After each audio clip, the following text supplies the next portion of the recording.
Hi, hello and welcome back to my channel. It's Saturday the 18th of May 2019 and I just realised in a couple of weeks I'll be 3.5 years at Target. I'm really chuffed about that. Yeah, what do I want to talk about today? First of all, I'm going to touch on online shopping after all that I said last week. I had my Sainsbury's delivery on the Sunday, didn't get any of the gluten-free stuff I ordered. But the nice man on Sainsbury's customer service did say to me, you're not likely to get it on a Sunday because whatever isn't on the shelves in the shops generally of a Saturday and Sunday won't be in the online shopping. I hadn't realised that my big Sainsbury's that I shop in by the canal in Nottingham is also the same Sainsbury's but that my shop would come from. I thought it came from another place. And I know that I wouldn't expect to find those things on the shelves on a Sunday.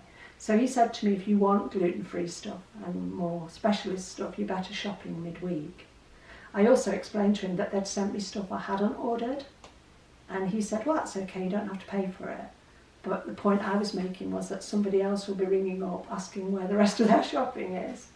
So Sainsbury's, love the shop, love to shop there. But points out of 10 for online shopping, I'd probably go as far as say 7. But several people on the comments section of my video last week recommended Ocado. So we gave Ocado a try. And marks out of 10 for Ocado, I'd go to 9, maybe 9.5. Really, really impressed with their choices.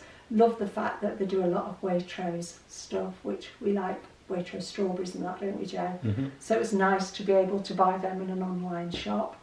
And they didn't sell the gluten-free stuff that we wanted, and I like that better. I like the fact that I'm not expecting it to arrive rather than it just doesn't arrive.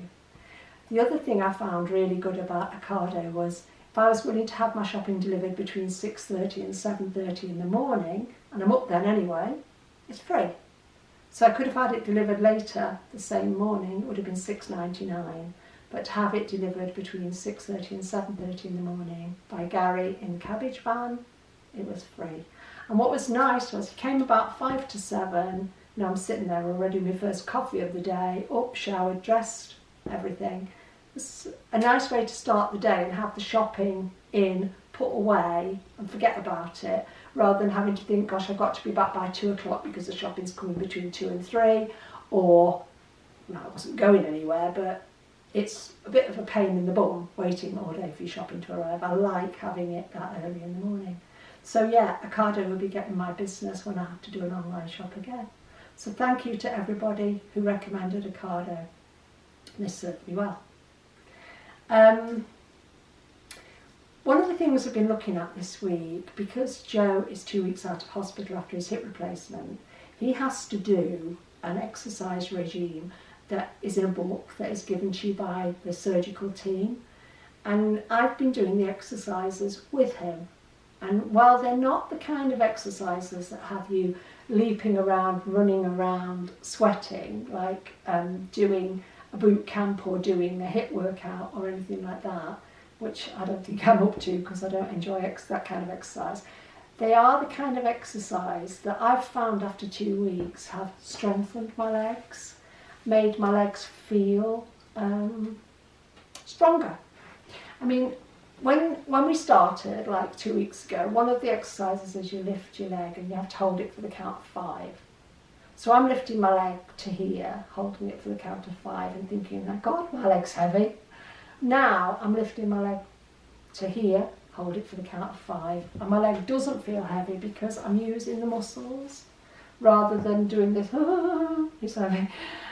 The exercise is where you lift your legs outwards, which is called abduction, yeah? Yeah. Where you put your leg back, which is, don't tell me, it begins with I, forgot. Extension. It doesn't begin with I at all, does it? Extension. And what's that one? That's flexion. Flexion. Yeah, so flexion, abduction, extension, and all that. But when I'm doing the abduction one, Joe watches what I'm doing because he wants it done properly. Keep your foot facing forward, lift your leg out. My goodness, you feel it on the outside of your thighs. So if you're the kind of person who has a problem just here and wants to tone up the outside of your thighs, I think that one really works. But don't point your foot out because that changes it to the inside of your thighs. All these little things, and I'm sure there's, on Debbie's channel, I'm sure there's a workout that the nice chap did at SlimCon the last couple of years. I can't think of his name, Debbie would tell you.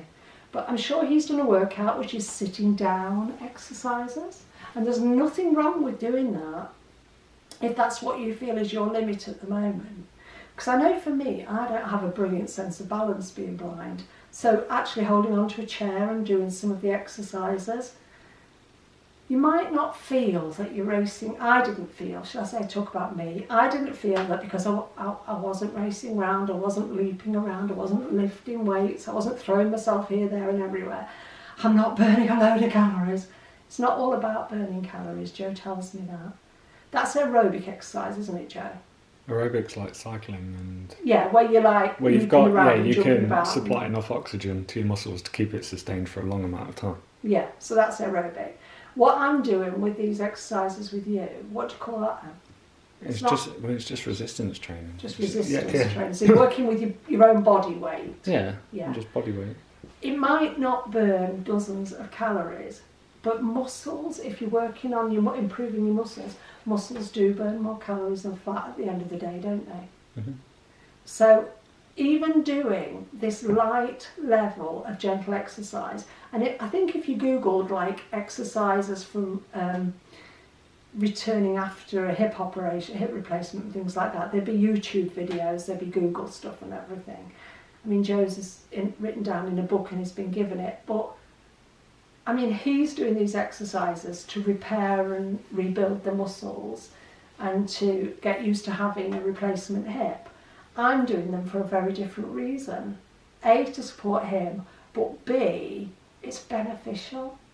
So I think even when Joe's well and he's back at the gym and everything, I'm going to continue this exercise regime, because one of the exercises you have to do, like stand up straight, and he says, his explanation was squeeze your bum cheeks. I put my hands on them, I thought he meant like that. But no, squeeze your bum cheeks in. Well, I can't squeeze my bum cheeks in without pulling my core in, and I feel everything rise up, which for ladies is very good. But I can feel, after 2 weeks, I can feel that when I'm standing, I am now starting to pull this in and up and strengthening my core, whereas before I'd have just like, now I'm actually actively pulling things in without really thinking about it, because I'm starting to engage, I think, those muscles that weren't usually used. I do feel better for it. So yeah, if you're not used to doing any exercise, you're on a weight loss journey and you want to start somewhere, I would recommend this kind of exercise, because even though I've been on my journey for like 4 years and I've lost, today, 12 stone 13, it's never too late to start with these things. It's no good thinking, oh, I've got bingo wings, I won't do any arm exercises. I've got bingo wings, they're never going to disappear, unless I have surgery. But I can have stronger arms with bingo wings or weaker arms with bingo wings. It's a choice. So the next part of my anatomy I intend to start doing some work on is the arms. I'm going to start doing a bit more weight bearing stuff, which is not a bad thing at my age with osteoporosis and stuff like that around. So yeah, gentle exercise. Now, a funny thing that happened to me at group this morning, I was waiting at the end of group for one of my friends to give me a lift home, and got into conversation with a really nice young woman who'd got small kids with her. And she said to me, I often see you out walking. And I said, oh, do you? She said, yeah. She said, you walk the tram tracks with your grandson, and I often run past you.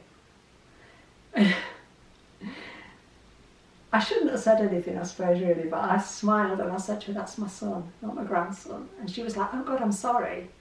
Maybe I shouldn't have said anything. But it just, I don't want to look, and this is me I'm talking about, I'm not judging anybody else. I don't want to look like a grandma. I'm not a grandma. I am old enough to be a grandma, but I'm not a grandma. I don't want people looking at me and thinking, hey, Granny Day. I don't have grandchildren, don't particularly want grandchildren. And Joe is 25. People often say you look younger, don't they, Joe? Yeah. Because your personal trainer at the gym thought you were about 18, didn't he? Yeah. So he's lucky, he's got a young face. But even if she took him for 18, so you can say she could have took me for 60, I suppose that's fair enough. But if she took him for 25, she could have took me for 70. And it really didn't upset me. It made me laugh at first, but inside it made me think, you know what? I don't want people to look at me in the street and see granny. I just don't. And that's no disrespect to anybody who is a granny, because I mean, you can be a granny in your 30s or 40s, can't you? We know that is physically possible. I think my mum was late 40s when she had her first grandchild. But I haven't done all of this self-experimentation and self-development to come out looking like somebody's grandma. I don't want to look 40, I don't want to look 50, I want to look good for the age I am. I'm 62. But that did knock my ego a bit this morning, and it made me think about all those years when I was really big. I was the jolly person in the room. I always had rosy cheeks, which wasn't a health issue. It was an unhealth issue because it was generally down to high blood pressure. But even when I was ill, I could be really, really ill, especially when I had gallbladder problems and that. People used to say to me, but you look so well. Yeah, it's the high blood pressure, love. I didn't realise that at the time, but I always looked, when I was big, I always looked well. And because I had plenty of padding, I think I didn't have wrinkles and things. I don't think I'm doing so bad now, actually, but you know what I mean? So I was always the jolly one in the room. I always made jokes at my own expense. Ha ha ha, you know, if you can laugh at anything, laugh at me, because then you won't notice how fat I am. Like people wouldn't notice, eh? You're 22 stone and because you're laughing, people will think you're thin. I don't think so. But that was the way I lived my life. I wanted to be the life and soul of the party. I was outgoing, I was all these things. On the outside, that was the facade. The inside was a totally different person. I'm not an anxious person particularly. I'm not an introverted person particularly. I'm just very ordinary, I think, in the way that the type of personality I've got. I'm not afraid to stand up and speak, and I'm not a shrinking violet, and I've stood up in front of hundreds and hundreds of people and spoken. That don't faze me. And I think being blind is a great help there, because you can't see the bored looks on their face. Or if you're thinking, get her off, whatever. I'm confident in all that. I wouldn't say I'm an overly confident person, but I'm confident in all that. That sort of thing doesn't faze me.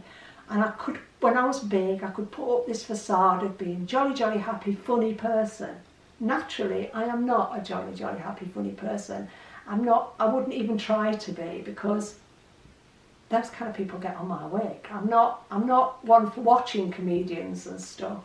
I don't like laughing at other people's expense, and yet I used to think it was great if I could get people to laugh at me. But if they laughed at me, they weren't looking at me seriously. I think the point I'm trying to make here is, you look at somebody's outside, and in all innocence you go, I see you out walking with your grandson. You're making a judgment about somebody's outside. You look at somebody's facade, or the bit of them that they're allowing you to see, and you see this jolly, happy person. What's happening inside, when you're as morbidly obese as I was, I would imagine, and I'm assuming, on most occasions, is not jolly and happy. I know for me, what was happening on the outside did not reflect what was happening on the inside. What was happening on the inside was miserable, was inadequate, was embarrassed, was ashamed, all those things. But you wouldn't have seen that on the outside of me, unless you saw me with my normal face on, which I look like a bit of a grumpy bugger, don't I, Joe? When I'm not talking and animated, my face settles into quite a sort of ordinary, grumpy. I can look very bored very easily. That's often because I am. But yeah, what you see today of me is much more of what I am and what you get. I am so much more the same on the outside as I am on the inside today. I feel that. I don't feel that I need to be something or somebody. I'm not. If I'm not happy, I can say so, because it won't have anything to do with my size, and people aren't going to judge it. Or I imagined that everything about me was always like overloaded by my size. So what people saw first was the size, what people judged first was the size. And I do think that society can do a lot of that, and I can be guilty of it on occasions. I used to think people saw me as, I use the word fat because I don't mind the word fat. I know it's not politically correct in everybody's lives, but it describes what I was, and I'm talking about me. When people saw me as this really big fat person, I think people saw, if I had to pick 3 words for what I think people saw: lazy,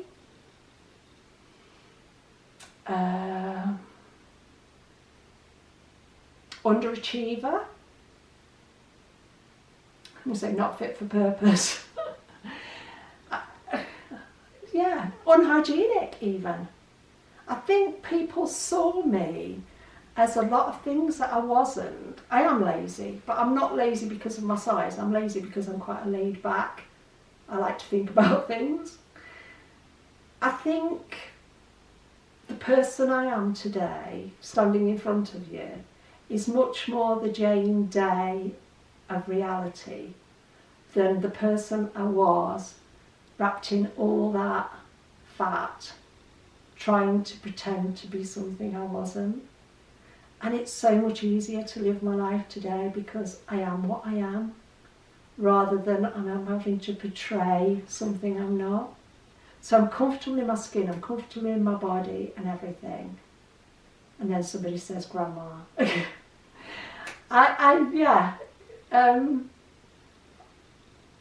Yeah, I've still got a lot of work to do on me, a lot of work to do with moving away from worrying about what other people think of me. Bottom line, it doesn't matter whether people like me or not. What matters is whether I like myself. This young woman saying, I see you with your grandson, she wasn't saying, I don't like you. She wasn't saying, you look old. She wasn't saying any of that. But it's how I received it, how I perceived it. And I think I need to do more on self-acceptance. And if I'm thinking she's judging me for looking older than I am, then there's a lot I could do about that as well, you know. But bottom line, I am 95% or even 99% comfortable being the person I am today. And I would put 100% of that down to having done Slimming World, got to Target and living here. I really would. I know I wouldn't be here today without Slimming World. So yeah, that's been my week. Going to group this morning and weighing in. Wait, you forgot a point. What was that, Darren? Your own choices. Oh, I'll just talk about that with my weighing in bit, yeah? Oh, thanks for the reminder. Going to group this morning and weighing in, I was comfortable because what I'm learning now is what I do on a daily basis, Saturday through to the following Saturday, should, in all honesty, reflect on the scales on a Saturday. So I can choose to follow this plan and aim to maintain. I can choose to follow this plan and aim to lose, or I can choose to follow this plan and risk a gain and be comfortable with that. That's one of the things we were talking about in group this morning.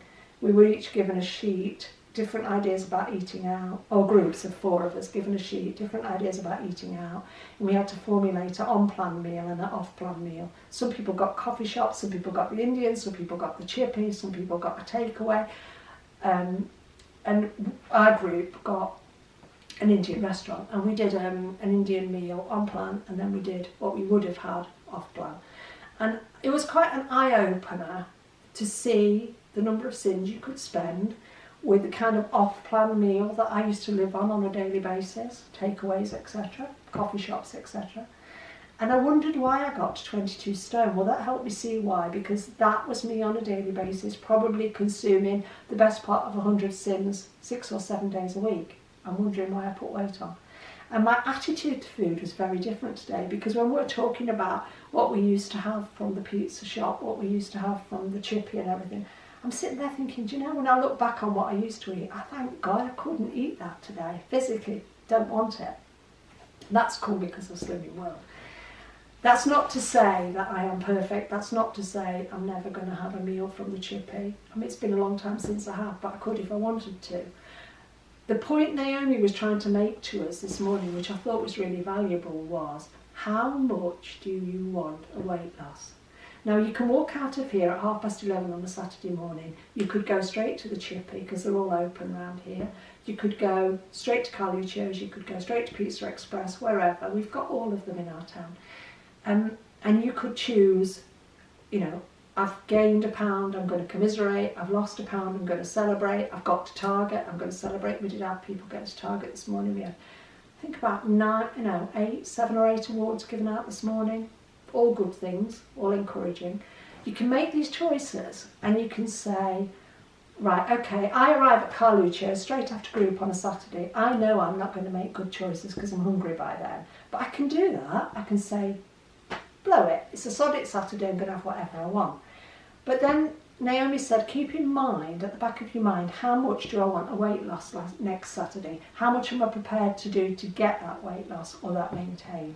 Or am I happy enjoying this meal, totally off plan, and accepting that next Saturday I will have a gain? I'm not going to say I will risk a gain.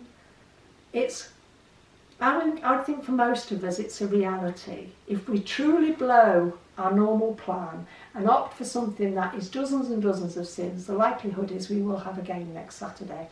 If we are prepared, adult enough to accept that, that's fine. You know, it's been your birthday, it's been you wanted a meal out with a new man in your life, whatever. But no, the point Naomi was making was don't expect to do these things. Come in next Saturday and have a big gain.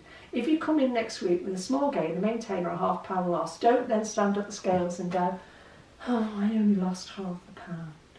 Because it's what we do that gets those results, isn't it? Or what I do that gets the results. Well, this week, I was really conscious that if I have said on my channel once, I've said it 100 times, it's sugar that makes me fat. So this week I made a decision to up my Healthy Extra A's. I was £0.5 pound within the top of my target, and because I've been at home a lot more because of Joe's situation, I am drinking a lot more coffee. So I'm maxing out to 15 sins. I'm using a lot of milk because I drink milky coffees. I don't put 50 mils or even 100 mils of milk in my coffee. I will make a coffee in a big mug with 400 mils of milk, right? Because that's how I like it. I like a big milky coffee. But if I count that, that's my journey, that's my business. So every day this week I've maxed up to 15 sins, which is what I always do. I've had one Healthy Extra B rather. And on 6 days I have had 3 Healthy Extra A's. But on the 7th day, which was Thursday, I actually had 5 Healthy Extra A's because we had some crumbly cheese and Joe doesn't like crumbly cheese. So I do, and I made a choice to eat 60 grams. Now, did I have 90 grams of it? 3 Healthy Extra A's. Yeah, it was 3. Yeah, so I had 2 Healthy Extra A's of milk that day and I had 3 Healthy Extra A's of cheese, which was 90 grams, which is, you know, compared to what I used to eat, it was still a small piece of cheese. So I knew I was doing that. I knew in my heart of hearts it was an experiment because I am focusing more on moving back towards eating fat in my diet and using savvy sins, and the milk for me is a savvy sin because I use coconut milk. I knew that I couldn't risk a big gain this week or I'd be out of target, but I also knew that if I had a gain I could get back into target for next week. You know, you weigh all this up at Target because it ain't such a big deal once you're here. I'm not going to go away overnight and gain 10 pounds. I'm not going to go away overnight and gain 2 stone or 3 stone or put my whole 12 stone, 13 pounds back on again.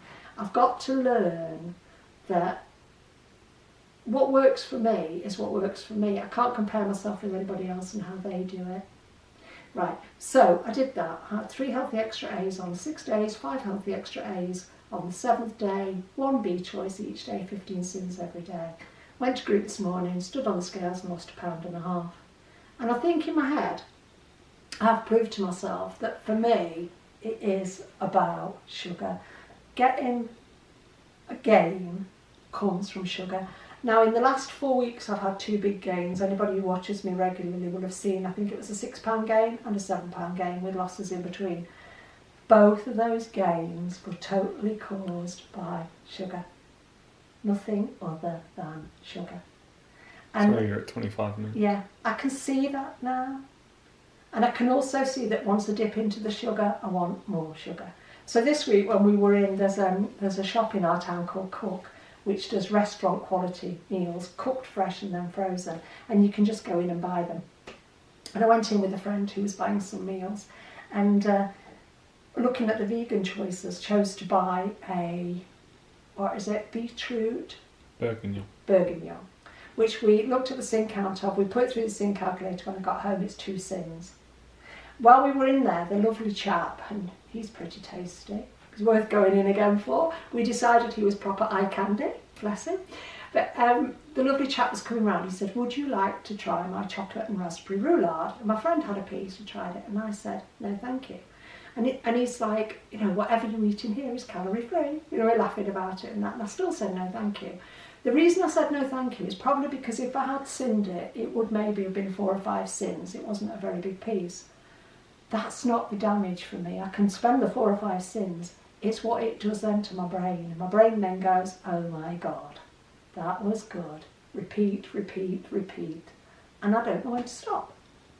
So I'm back to a place of thinking, if I don't start, I don't have to stop. So if I don't keep starting, I don't have to keep stopping. So for today, I'm going sugar-free again. It won't be forever. There will be days when I decide to blow it. There will be things that happen in my life that push me off that. But that's real life. So yeah, came in this week with a £1.5 loss. I'm back to £127, which is 9 stone 1. My comfy weight is £123, 8 stone 11. So I'm only £4 over that, but I am only £1 over my actual target. So I'm sitting comfortable. I'm not going to stress about that, am I? Been a good week. Joe's getting better really quickly. He's had his stitches out, he's doing great. We're getting lots of visitors, lots of people bringing us fresh food in and stuff like that. So we've had a good week, haven't we? Yeah, it's been nice. It's been a nice week. And happy to be alive today, feeling totally comfortable in my body, loving being the Jane I am today, which is so far removed from the Jane I used to be, putting it down to Slimming World. So, hope everybody else has had a good week. We'll be back next Saturday. I think I've remembered everything I wanted to say. New magazine's out next week at Group. Take your pocket money, as Naomi always says. The new countdown starts next week, and the book, the cookery book that goes with it, is SP. So if you're interested in that, it's a good option. We'll see you next Saturday. Cheers for now. Bye.